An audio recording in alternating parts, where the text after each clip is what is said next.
Pastor Chris's podcast.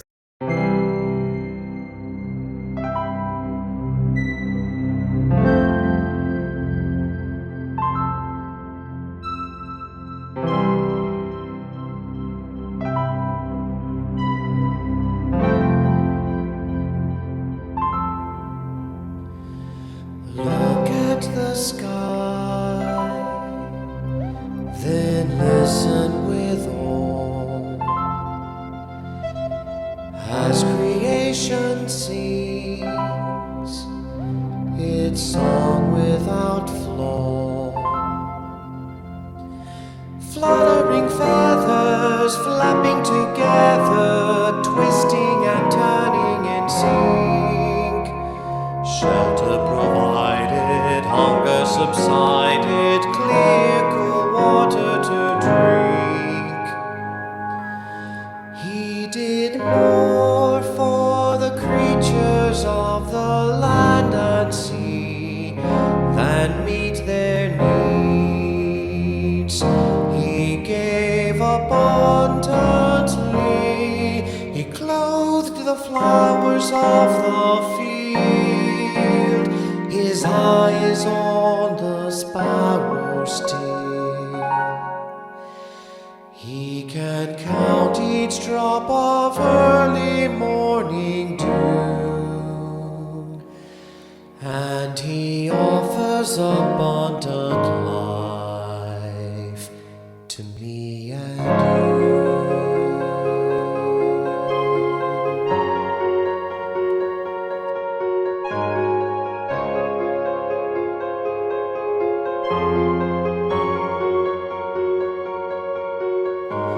Look at the sea and listen with awe, as creation sings its song without flaw. Spectacular scales flash as they sail, marvelous colors unfold. God hath provided more than they need, and for you and for me even more. He did more for the creatures of the land and sea than meet their needs. He gave abundantly, he clothed the flowers of the field. His eye is on the sparrow still. He can count each drop of early morning dew, and he offers abundant life to me and you.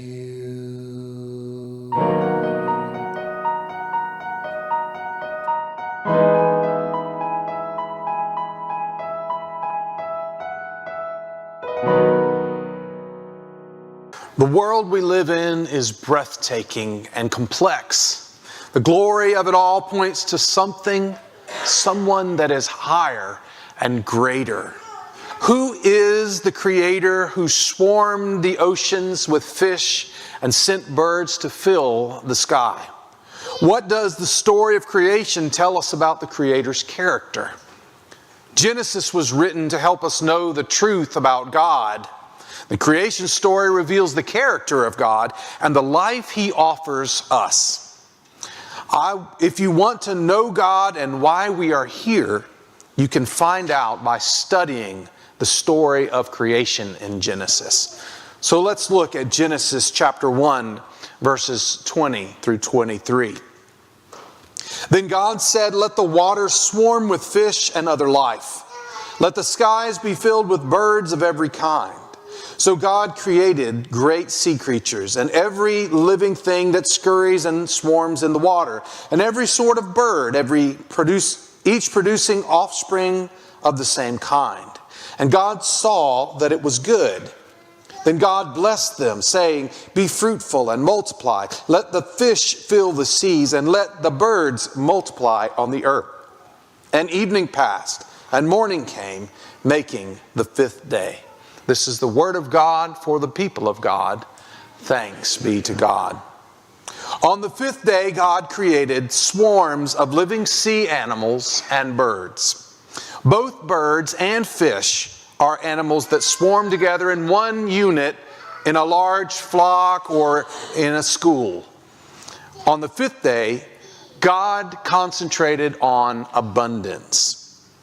Notice that Genesis chapter 1, verse 20 specifically commanded the waters to swarm with fish, and that the skies were to be filled with birds. It was not enough to create a few fish or a few birds here and there. God intentionally went overboard with an amazing extravagance. Birds and fish were to fill the world with an overabundance. And then, as if to make the point even more clear, God instructs the swarms to be fruitful and to multiply. The fifth day of creation is the first time God said, "Be fruitful and multiply." It is a statement that God will repeat 7 times in the Bible. It is clear that God desires life to be abundant.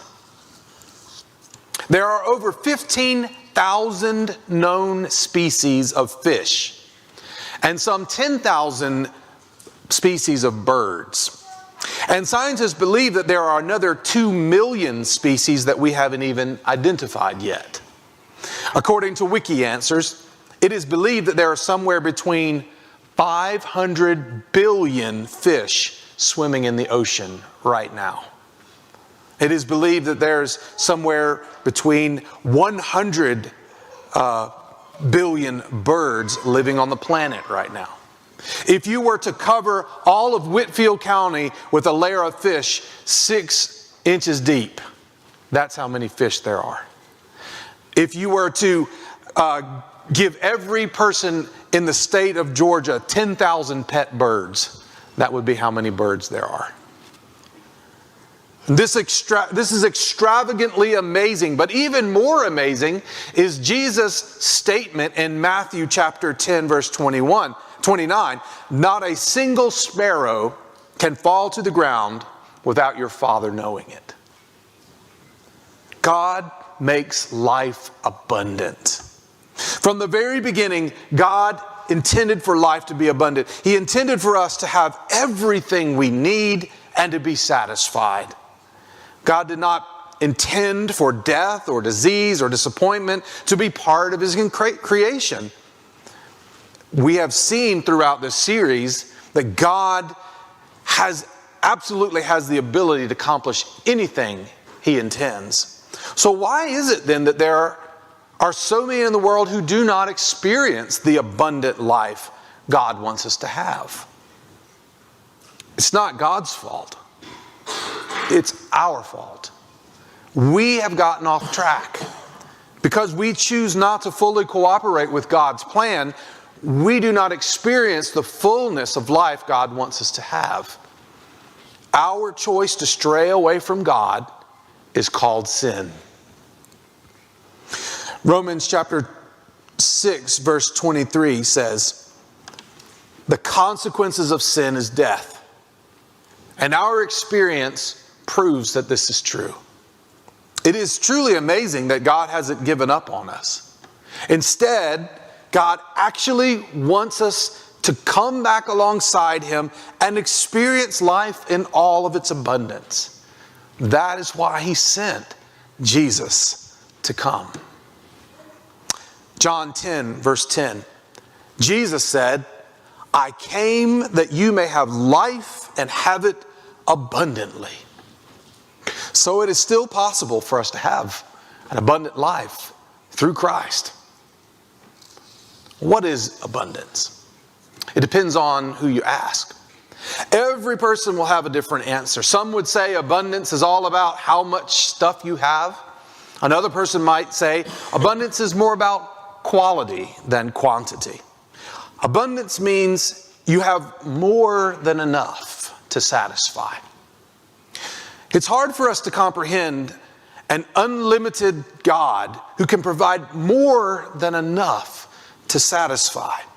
We grow up thinking that there's only so much to go around. Our resources are limited. We fight with our siblings so that we can be the one who has the last cookie, because we know that at some point there's just not going to be any left. And somebody's going to have to go without. When we run out, it's out. But God provides more than enough to satisfy all our wants and needs. Just when we think we will run out, there is more. You cannot exhaust God's resources. In Matthew 14, Jesus miraculously fed 5,000 people with only 5 loaves and 2 fish. After everyone ate and was satisfied, there were 12 baskets of leftovers. More than there was when they started. God knows what we really need. God knows what we really want. He wants to provide an extravagant abundance. He can and He does. But unfortunately, we do not always partake because we are usually chasing after the wrong things. The truth is, we often don't really know what we want and what we need. We may have some things in mind, but we don't really know if they will satisfy. Sometimes we're just chasing after the things that we've always been told we're supposed to have. You know, you're growing up, you just expect you're going to find that special someone, you're going to get married, you're going to spend the rest of your life together. Is that really the plan, or is that just what everyone expects? Often we find that the things we thought we wanted and needed, the things that we thought would fulfill us, they don't. And our disappointments leave us even hungrier than we were before. And we start chasing after that next new thing that we hope is going to satisfy us. Life in Christ is abundant. Only God really knows what abundance is. Only God knows what you really need. He is the source of life. Abide in Him, life is abundant the way He intended. Apart from Him, we merely survive for a time, desperately clinging to a dwindling life that quickly fades away. We find abundance moment by moment as we live in God through Jesus Christ. People often think that Christians live boring lives. Nothing could be farther from the truth. We are following in the footsteps of Christ. It is a path that leads us to heal the sick, to bring sight to the blind, that we walk on water and we change the world forever. We are waking up to realize that we are not merely here to be amused. We are here to actually live. There's a deep yearning within us for real purpose. We refuse to pacify our hunger with the sweet lies an evil world tells, because we know how we live really matters. And Jesus shows us how to live on purpose. So many people miss out on the abundance that God wants for them. Even people sometimes who go to church regularly settle for less than God's abundance. They are kind of like dogs that only catch the crumbs that fall off of the master's table, because they're afraid to truly surrender their life to God completely, to truly give themselves to His purpose for them. Don't be bashful when it comes to abundance. Don't be bashful when it comes to chasing after God's plan for you. God has set a place for you at His table. He wants you to come. And the Bible always says that it's a feast. It's a feast where there's an abundance and there's more than enough. God has a place for you there. But you've got to come and take your place and taste and see that the Lord is good. As we close our message today, I want to invite you to pray to the Lord using this responsive reading from the psalm. So we'll read it together as a corporate body. The words are on the screen. Would you stand with me? And let this be our prayer to the Creator of the universe. Gracious Heavenly Father, your unfailing love, O Lord, is as vast as the heavens. Your faithfulness reaches beyond the clouds.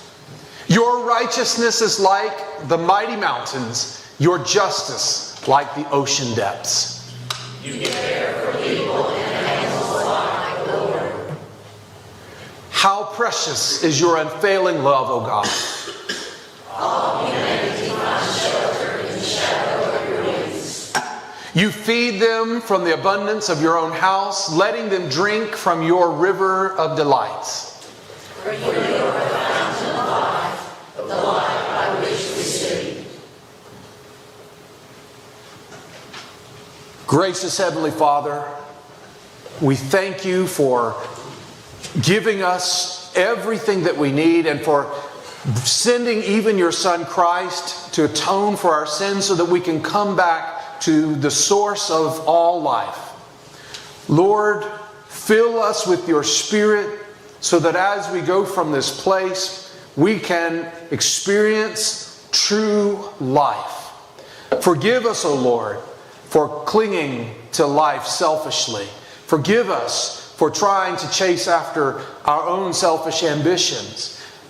Help us, O Lord, to take hold of true life in Jesus Christ and to follow in His footsteps even when it means to take up a cross and possibly even to die upon the cross for others. Lord, help us to learn what true life is as we give freely so that you can fill us extravagantly. For we pray in the name of Christ our Lord. Amen.